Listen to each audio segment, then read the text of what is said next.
Hello home bosses.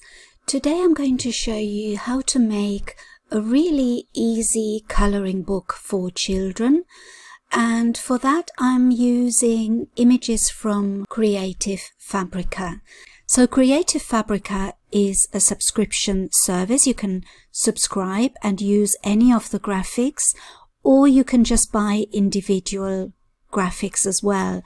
So the subscription works out so much better for me because when I subscribed there was a promotion and I got it for a lot less than, I think it's $29 per month that it's normally, and even that is a really good value for money because you can just download anything you like. But if you're right at the beginning of your journey and you can't afford to subscribe to lots of things, they also do free resources sometimes. You can see here, download resources for free.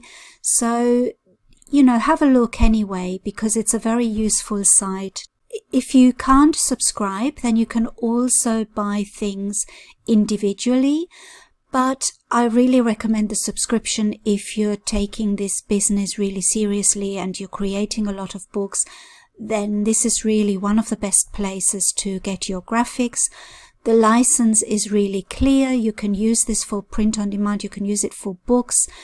You can change the graphics a little bit just to be absolutely on the safe side. And some people have said, well, what if I unsubscribe? Can I still use the graphics? And the answer is yes, you can still use the graphics that you created while you were subscribed. It just means you can't create any more designs or any new designs, but you can definitely keep all the book covers or the book interiors that you made with these graphics while you were subscribed. So depending on what you want to create, you can type in floral coloring pages or mandala coloring pages. I'm going to type in animal coloring pages. And let's see what we've got. We've got one here, cute animals. So there's some really good ones where you can do alphabet packs. So you can make an alphabet coloring book. That's a really good thing to do. What I'm looking for is this type of thing here, where you get quite a few animals on one page. And I think I'm going to choose this one here. So I'm going to download that onto my computer, which I've already done. And once you have done that, you go onto canva.com. So then we click on Create a Design, Custom Dimensions, and I like to make my coloring books 8.5 by 11 inches. So then we click on Create New Design, and we have our page in front of us. So what I've done, the coloring animals that we downloaded from Creative Fabrica, I've put them all into a folder, and I called the folder Coloring Animals or Coloring Line Drawings. Here we are. So now they're all downloaded into this folder. What I usually do as well is I click on File and then I show margins. And what that does is it just gives you a little margin around the book, and then I know that I need to place all my images inside this margin because we selected 8.5 by 11 inches, and because I didn't add anything for the bleed, that's why I want to keep everything well away from the edges of the paper. So we add this little margin to guide us. And the other thing I like to do is I like to actually put a border around this. So for that I go on to Elements, and then you can choose a very simple shape, for example, and this one here is quite good. So that would be a good border to have, which is very plain, very simple. You just bring it to the edges and you cover the little margin, and then you just click on black to make it really stand out. But what I like to do is I think the black is a little bit harsh. I like to make mine grey. so then that looks a little bit less harsh, but you can make it black or lighter grey, whichever one you prefer. You could also use a different margin, like if we get rid of this one, you can use this one with the rounded corners. That looks quite nice. So I think for this type of colouring book, actually this might look better because it's a colouring book for small children. So rounded corners always look more child-friendly than the harsh edges. So this would be quite a nice one. And you could also have more ornate frames that you could colour in. So I don't know, let me see if I can find one. So maybe if I type in ornate frame, let's see what we get. You could use something like this if it wasn't a colouring book for children, or you could use something like this if it's an adult colouring book, so that people can colour in the frame as well. So you would adjust that to fit the square. So there's lots of possibilities. We're just going to use this very simple rounded edge frame for our book. So now we go back onto our folder with the colouring pages and we start building our first page. Obviously the first page could be a copyright page or a little introduction to the book. That's up to you. I'm just going to show you how to do the colouring pages. Now the other thing I want to mention, when you go on Creative Fabrica and you download individual colouring pages, like for example this one, what can happen is that a lot of people download the same pages, and then your colouring book runs the danger of being the same as somebody else's colouring book.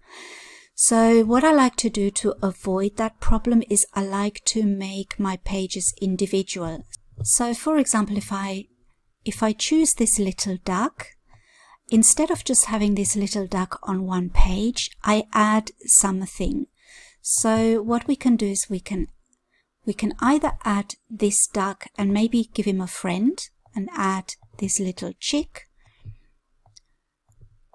so that you have two little animals looking at each other, and you can even have a story, you know, and have a quote up here, or you can have text up here, maybe saying something like little duck meets little chick, something like that. Or you could choose an element and type in something like sun, and then choose a nice design of a sun that you can incorporate in your drawing. You could choose something like this and maybe make it a little bit grayer. I don't like this very much because if you see, the line drawing is quite thin. There's quite a thin line, and this is really too thick, so it doesn't really match. But we can see if we can find something else. Maybe this one. This one could be slightly better. Make this a little bit less black. So this one could be good. It would be nice to have a sun with a smiling face. This one I think would be quite good. So it's not perfect, but you get the idea. If you can find something that matches the drawing, that would be great. Or you could have, maybe it's not very sunny, maybe it's cloudy today, so you can have a cloud. So this one would be quite good for this type of picture, or something a bit simpler. So you could add a cloud, or you can take away this little friend and maybe add a little bee or something that's flying towards the, there we are. So this is a little bee. We can turn this around. So now the little duck is meeting a little bee, and we could also add a flower. We want quite a simple flower for that. So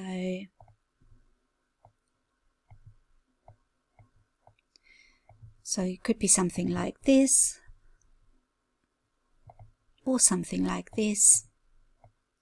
So we're building a little story. And the other thing you could do is just to have a very simple image and add some text. So you could add the word duck.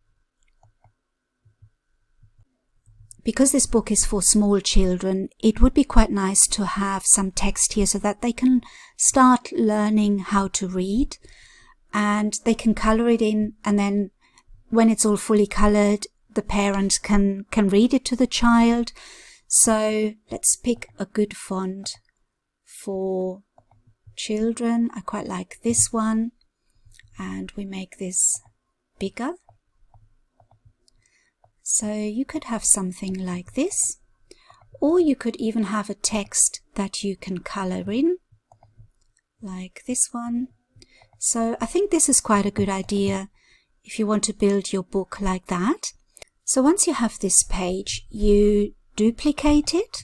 Don't forget, we want to have a blank page in between the two pages, because we want a blank page at the back of the drawing. And the reason for that is because when people use felt tip pens to fill in or to color in a page, sometimes it bleeds through to the back, and if you have another design on the back, it doesn't look very good. So it's good to have a blank page at the back of this. So the way we can do this is to do another duplicate, and then all we have to do is just delete all of this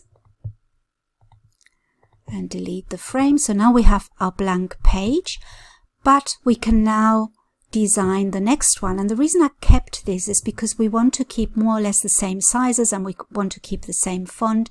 So now all we have to do is just choose another picture, and we can choose maybe this little dolphin, and we can enter it in here so we know roughly we're using the same size. Delete the one at the back.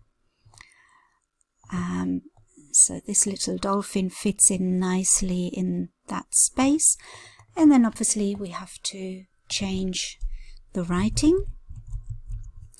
Now it's too big, so we still have to make it a little bit smaller.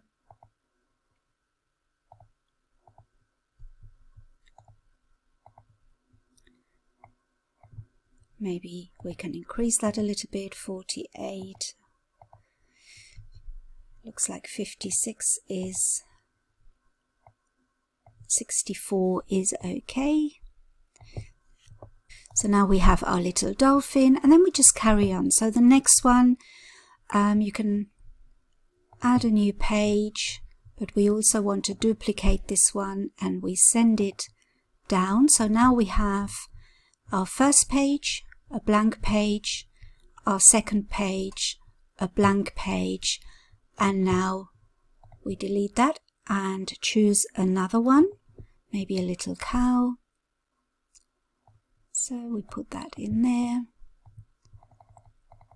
and change our text. So this is how you can build a really easy and quick coloring book. We've got over 50 images here, so if you use all of them, that's 100 pages, over 100 pages for your book. So that is how you would make a really easy interior for a coloring book. So I hope you enjoyed this, and I hope you are going to create your own coloring book this way. Let me know if there's anything you want to ask. Just ask away in the comments under this video. And if you haven't subscribed to my channel yet, please subscribe, because then you can get notifications on any videos that I bring out. I bring out videos every Tuesday, Thursday and Saturday, and it's all about creating an income online. So thank you very much for watching, and I'll see you in my next video.